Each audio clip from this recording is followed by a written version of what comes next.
غافلين إلا الذين آمنوا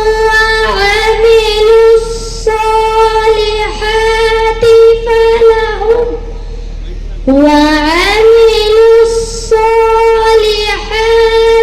فلهم أجر غير ممنون فما يكذبك بعد بالدين